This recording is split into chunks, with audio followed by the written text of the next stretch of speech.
Russia, land of vodka, cute girls, and czars. Yes, Putin, I'm including you as well. I don't want any trouble.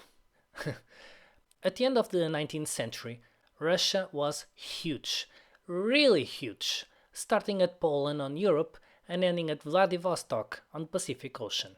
In 1894, Russia was a backward and stagnant nation. During the reign of Tsar Alexander III, there was no social reform. Millions of poor peasants work on large farms owned by the aristocracy or the enriched bourgeoisie, as their parents did for centuries, with no access to education, medicine, or even food. The Orthodox Church was key to keep the nation united. By divine right, the Tsar ruled as an autocrat from St. Petersburg, the capital, remote and distant from most of his subjects. Freedom of the press was forbidden, Jews and intellectuals were persecuted, and yet peace ruled, and for that the common Russian was resigned to his own fate. But the Romanov dynasty lived in fear of the new and dangerous ideas of democracy, freedom of speech, and communism that were spoken by evil men lurking on the shadows. After the death of the reactionary but peaceful Alexander III, his son took over the throne, the weak and easily manipulated Nicholas II, Tsar and Emperor of all Russia. Nicholas saw with his own eyes the death of his grandfather, the liberal Alexander II, a very traumatic event for him since the ruling Tsar was killed by a bomb. Because of this, Nicholas was shielded and protected from the world, being neglected by his father, who failed to teach him how to govern.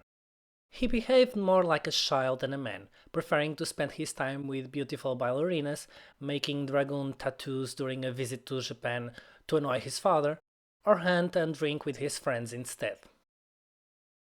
Russian palaces were covered in gold and amber. No expenses were too much for the Tsar.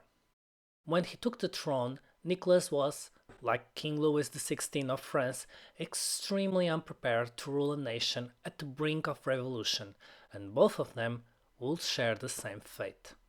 Russia is a mostly landlocked country.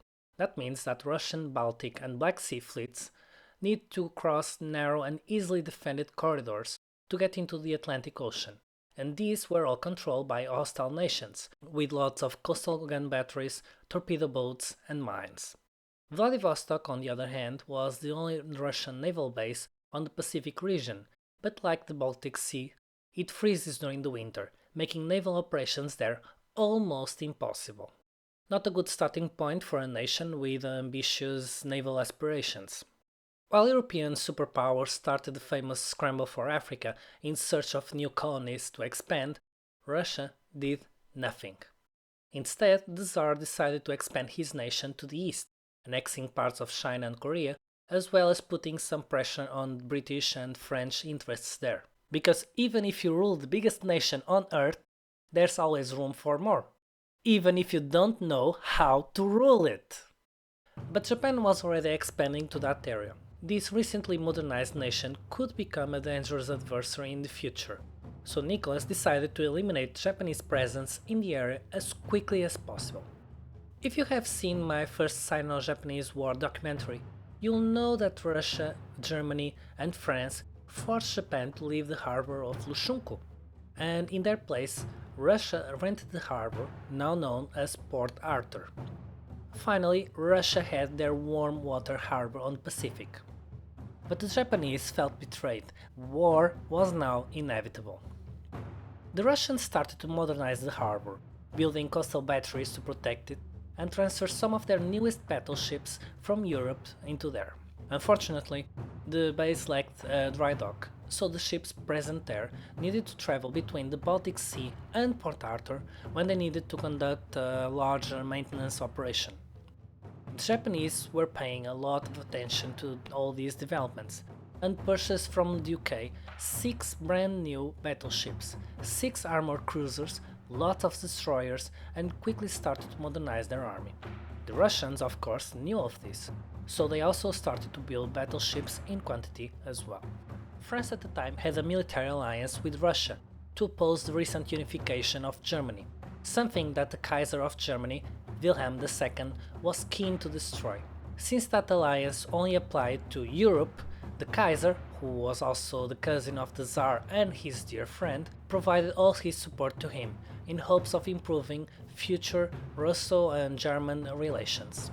The British, on the other hand, had a military alliance with Japan to oppose the Russian expansionism into the Pacific.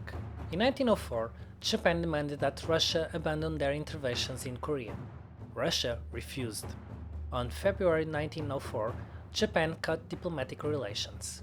War was imminent, but Nicholas didn't believe it. After all, Russia had the biggest army in the world. The commander of the fleet at Port-Arthur, Admiral Stark, was ordered to allow the Japanese to fire the first shot, so that Japan will be seen by the other nations as the aggressor. On 8 February 1904, Japan sent a declaration of war, but it only arrived 3 hours later to St. Petersburg. By that time, Japan had already launched a surprise attack against Port-Arthur. The Tsar was stunned with the news. He wasn't expecting Japan would dare to attack. At the start of the war in 1904, 7 Russian battleships were stationed at Port-Arthur, with many more in European harbors as reserves. Japan only had 6 at Sasebo.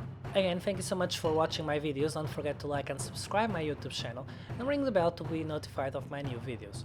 For more info about my LEGO models, please visit my Flickr webpage. Thank you and see you next time.